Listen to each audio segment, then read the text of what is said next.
Welcome to week 43. I've been training CrossFit for 3.5 years now, and even though I'm currently the best I've ever been and I've learned skills that I thought were impossible, it's very easy to focus on the things that's left to learn and how much better the top athletes are. When I first started CrossFit, I felt a mix of excitement and frustration. CrossFit is a lot of fun. And watching the Fittest on Earth documentaries on Netflix is a motivation boost unlike anything else. But at the same time, it's easy to get overwhelmed by all the new movements. Where should one start?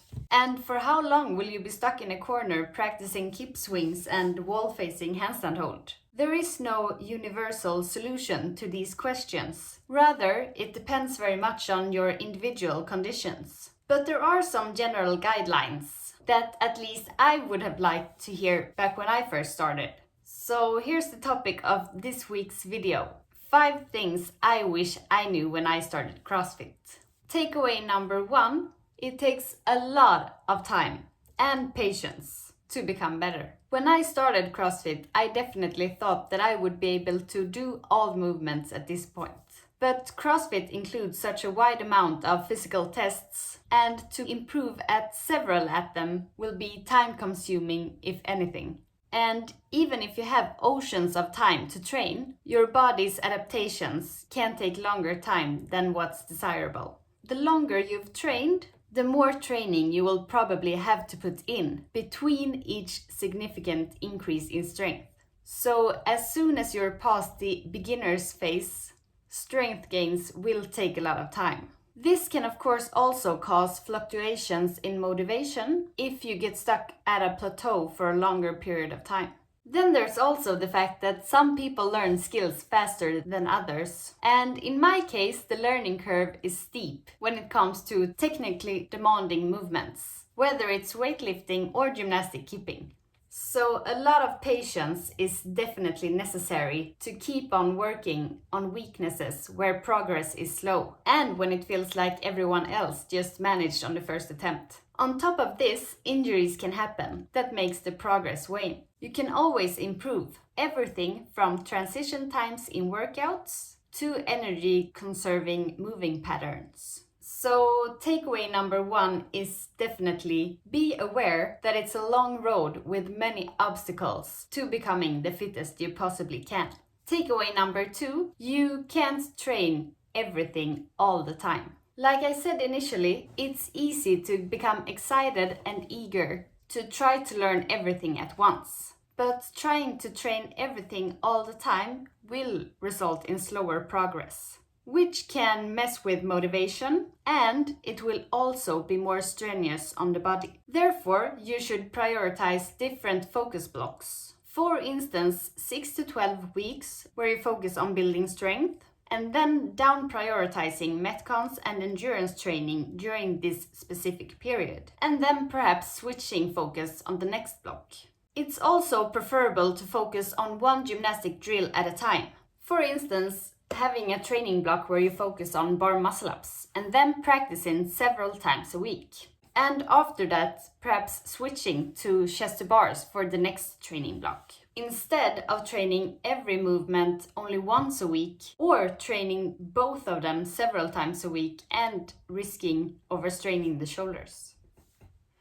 Takeaway number 3, skill practice will always be present. No matter what level you're at, there will always be a skill to practice. Even when you've learned the ring muscle-ups, there will still be things like handstand pirouettes, freestanding handstand push-ups, triple unders or double crossovers. And since CrossFit continuously introduce new movements, not even the athletes on the top level escapes skill practice. Too bad for me, who's not really a skill talent nor enjoy skill practice.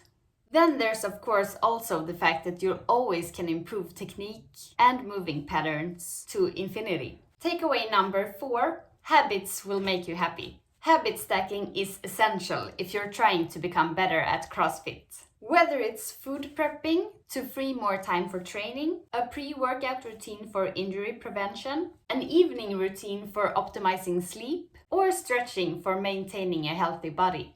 You and your CrossFit will benefit from having solid habits. Perhaps even more important if you have a full-time job to balance at the same time as you're trying to excel at CrossFit.